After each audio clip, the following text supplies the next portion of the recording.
Hello, this is Max. In the future, following a catastrophe, a device was created that allows one to delve into their past memories. Don't forget to subscribe.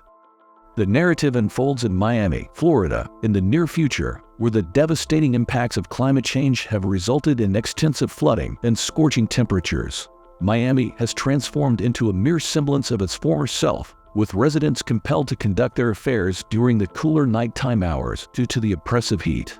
Widespread poverty prevails, with some individuals forced to inhabit makeshift slums or even live on boats. In this grim and disheartening backdrop, people cling desperately to memories of happier days. Nick and Emily, both former soldiers, have established an innovative enterprise known as the Reminiscence Tank. This unique service enables people to relive their most cherished memories through a combination of sedatives and cutting-edge technology. Nick possesses the ability to visualize and share these memories in holographic form, enhancing the surreal experience. The story then shifts to Hank, Nick's acquaintance from the Army, who is utilizing the Reminiscence service. Nick guides Hank back to a sunny day 13 years ago when he was playing with his beloved pet dog. As Hank re-immerses himself in this treasured memory, Nick characterizes the reminiscence sensation as an addiction that enables people to reconnect with loved ones and revisit pivotal moments in their lives. Nonetheless, Nick cautions against excessive indulgence in these memories, as it can lead to a perilous addiction, trapping individuals in their past and depriving them of the present. Eventually, Nick discloses that every memory experienced by clients through the Reminiscence Tank is stored on small flash drives, underscoring the potential hazards associated with this service. Later in the evening, as Nick and Emily prepare to close their business for the day, May, a walk-in customer, seeks their assistance in locating her missing keys. Nick is immediately drawn to May upon seeing her, despite Emily's suggestion that it's too late to help. Determined, he decides to assist her. Equipping May with the Reminiscence device, he immerses her in a memory of her morning routine. As May relives her memory, Nick observes the details in her room. Emily informs him that May had placed the keys in her bag and dropped them in the dressing room. Nevertheless, Nick continues with the memory and discovers that May is a nightclub singer. After the session concludes, May departs but inadvertently leaves behind her earrings.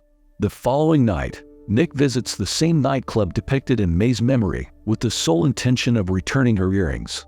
After May concludes her performance, he engages her in conversation and the two exchange pleasantries. When he returns her earrings, May unexpectedly requests him to accompany her to her apartment. Overwhelmed by her beauty, Nick agrees without hesitation, and upon reaching her they get close. Afterwards, Nick and May engage in a heartfelt conversation on the rooftop. May inquires why Nick doesn't use the memory tank more frequently, to which Nick explains that memories are best enjoyed in moderation. Suddenly, a shocking revelation emerges. Nick has been inside the Reminiscence Tank the entire time, lost in his thoughts about May. Everything he experienced was merely a product of his imagination.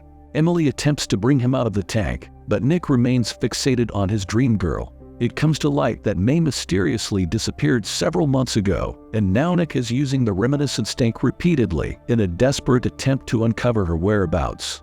He frequents the club where she used to work and seeks clues from her friends, but his efforts yield no results. When all else fails, Nick resorts to taking sedatives to revisit his memories of May.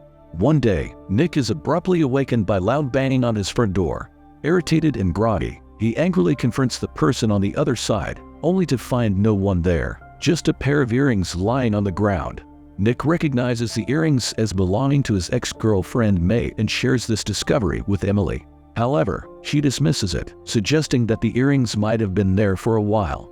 Later, the two visit a police station to extract memories from a dying criminal named Miles. Nick struggles to extract useful information until he changes his approach, revealing a conversation between Miles' boss, St. Joe, and a corrupt cop named Cyrus Boove. They are at a nightclub, and surprisingly, May is also there, performing while appearing to be under the influence of something.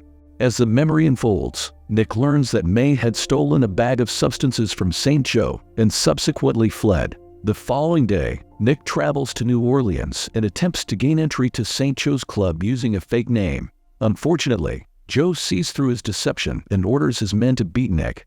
When Nick finally admits he's searching for May, Joe reveals that he hasn't seen her since she stole from him and orders his henchmen to drown Nick. In a dire situation, Emily appears out of nowhere and skillfully takes on Joe's men, dispatching them with precise shots and saving the day. Upon returning to Miami, Nick finds the entire situation to be perplexing. He begins to suspect that May was manipulating him and may have stolen something from them.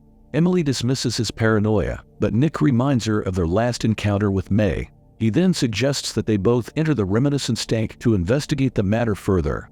Inside the memory, they witness a visit from May to Emily before her disappearance. May arrives with a bottle of wine, and the two engage in a heartfelt conversation about various topics, including their relationships and families. May also confesses to being addicted to substances. While Emily briefly leaves for the restroom, May covertly enters the memory vault and steals a memory chip. Upon exiting the tank, Emily tries to justify her actions in concealing May's addiction. However, Nick remains focused on the situation and rushes to the memory vault to investigate further.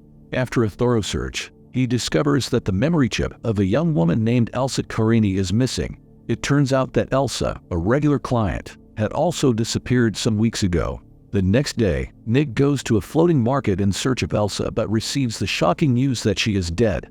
Even worse, her child, Freddie, was abducted by a red-headed woman who bears a striking resemblance to May. This revelation sends shivers down Nick's spine, and he begins to entertain the possibility that May might have been involved in criminal activities. Nevertheless, Nick persists in his quest to find May.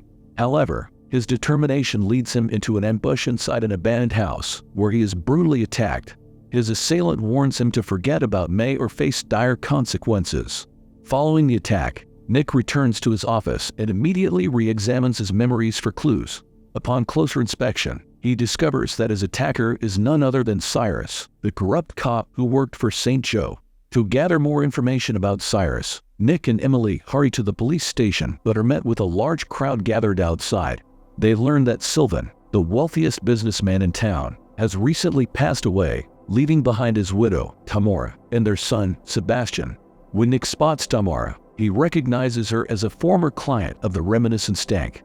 He rushes back to his office and plays her memory, which shows her dancing with her late husband, Sylvan. Nick then proceeds to play Elsa's memory, revealing her enjoying time with her wealthy boyfriend. Upon comparing the two memories, Nick discerns similarities in the man's voice, confirming that Elsa was involved in an affair with none other than Sylvan. Furthermore, it becomes evident that Freddie was the result of their illicit relationship. Nick deduces that Sebastian, Sylvan's other son, hired Cyrus to eliminate Elsa and her child to secure his position as the sole heir to his father's fortune. Armed with this newfound knowledge, Nick resolves to unravel the truth and leaves his office with a gun in hand. In the subsequent scene, an enraged Nick arrives at Tamara's opulent residence, nestled in the wealthiest part of Miami. Surprisingly, he is mistaken for a dancer scheduled to perform and decides not to resist, seeing it as an opportunity to uncover answers. Soon, he encounters Tamara and confronts her about May and Elsa. Tamara, whose memory has suffered due to depression, discloses that May and Cyrus were working together on a mysterious project. She also appears to be aware of Sylvan's affair with Elsa. Unfortunately, before Tamara can provide more information, Sebastian arrives and summons security, believing Nick to be causing trouble for his mother. Although the guards eject Nick from the premises, they also inform him of Cyrus's whereabouts, as they are fed up with the corrupt cop and want him dealt with. Subsequently, Nick goes to the indicated location and spots a woman who resembles May. Excitedly, he follows her, only to discover Cyrus waiting for him instead. Cyrus taunts Nick by humming a familiar song, reminiscent of his first encounter with May, and reveals that their meeting and interaction were all part of May's plan. Her sole mission was to manipulate Nick into using the reminiscence tank and stealing Elsa's memory chip, which contained incriminating evidence of her affair with Sylvan. With this revelation, Cyrus makes a hasty escape through a nearby window, and Nick pursues him.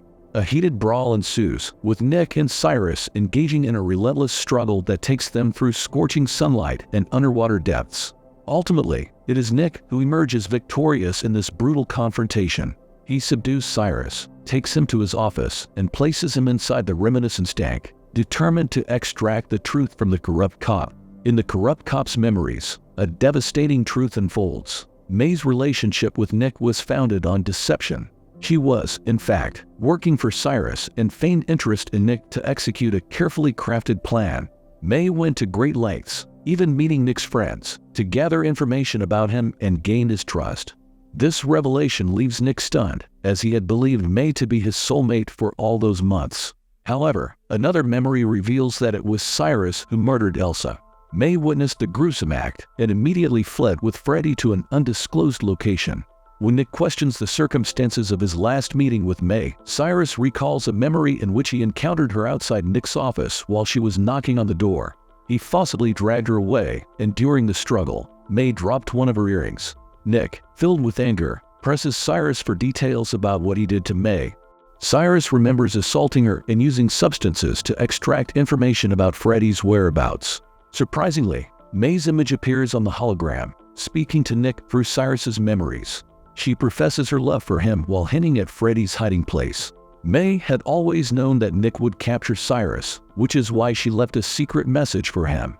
Tragically, the last memory reveals that May committed an unthinkable act when the pressure became too much for her. Overwhelmed by grief and anger at May's death, Nick decides to seek revenge. He instructs Cyrus to remember his most horrifying moment and compels him to relive it repeatedly, a memory in which Cyrus's face is burned by Saint Chosmin as punishment for stealing profits. However, even this punishment is not enough for Nick. He increases the voltage of Cyrus's tormenting memory and lets him die in the water tank. Afterward, Nick confronts Sebastian at Sylvan's residence, revealing his knowledge of Elsa's murder and Sylvan's affair with her. Sebastian, enraged and shocked, attempts to shoot Nick, but his resolve wavers. In the end, he turns the gun on himself, contemplating a terrible act. Fortunately, just in time, his mother arrives and manages to calm him down.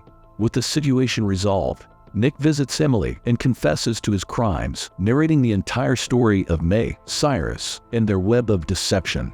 He advises Emily to return to her family and live with them, emphasizing the brevity of life. In his final moments, Nick enters the reminiscence tank, connects himself to the wires, and prepares to relive his memories with May. The two confess their love for each other before passing away peacefully. Years later, Emily pays a visit to Nick at the reminiscence tank, accompanied by her daughter, and leaves flowers in his memory. The movie concludes with a message that while dwelling in the past can be perilous, revisiting memories of happier times can provide solace in the present. If you are interested in such films, please proceed to the next video on the screen, and also share your thoughts about this film in the comments. Give us a like and subscribe. Goodbye.